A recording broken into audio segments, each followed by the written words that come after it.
Biker. ఈ movie run time వచ్చేసి 2 hours 42 minutes అనమాట. ఇది నెట్ఫ్లిక్స్ ఓటీటీలో అయితే స్ట్రీమింగ్ అవుతుంది.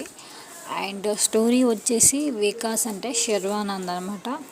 ఒక మెటోక్రాస్ రేసర్ అనమాట. అతని తండ్రి సునీల్ నారాయణ్ అంటే రాజశేఖర్ అనమాట.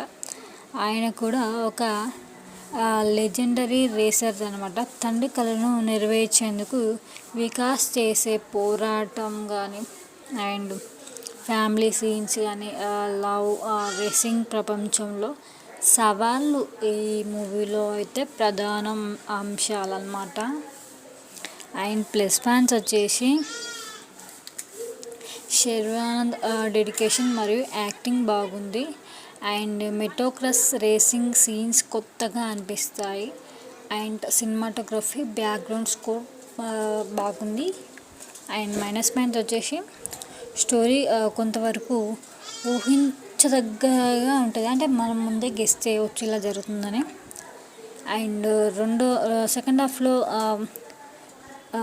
మన పేసింగ్ అయితే నెమ్మదిగా అయితే ఉంటుంది అనమాట. అండ్ కొన్ని సీన్స్ ఎమోషనల్ సీన్స్ కానీ కనెక్ట్ అయ్యేలా లేవు. సో విజువల్స్ అయితే అంతగా నచ్చలేదు నాకైతే. అండ్ బైకర్ తెలుగు మూవీలో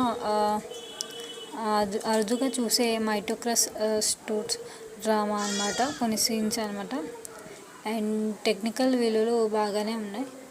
అయితే స్టోరీ మరింత బలంగా ఉంటే మూవీ ఇంకాస్త బాగుండేమో అని అనిపించింది నాకైతే. అండ్ శర్వానంద్ కెరియర్లో కొత్త ప్రయోగం అయితే చేశారు బైకర్ మూవీతో. అండ్ రేసింగ్ సీన్స్ అయితే బాగున్నాయి. ఏ మాటకు ఆ మాట చెప్పుకోవాలి. అండ్ విజువల్స్ బాగానే ఉన్నాయి ఒకవైపు చూస్తే. అండ్ స్టోరీ అయితే స్లోగా అయితే సాగింది. అండ్ ఒక్కసారి చూడొచ్చు అని చెప్పవచ్చు. అండ్ ఫైనల్గా ఈ మూవీకి నేను ఇచ్చే రేటింగ్ అనమాట 2.4 అనమాట అవుట్ ఆఫ్ 5. అండ్ ఈ రివ్యూ కనుక మీకు నచ్చినట్టయితే ప్లీజ్ మన ఛానల్ అయితే తప్పకుండా సబ్స్క్రైబ్ అనేది చేసేసుకోండి గైస్.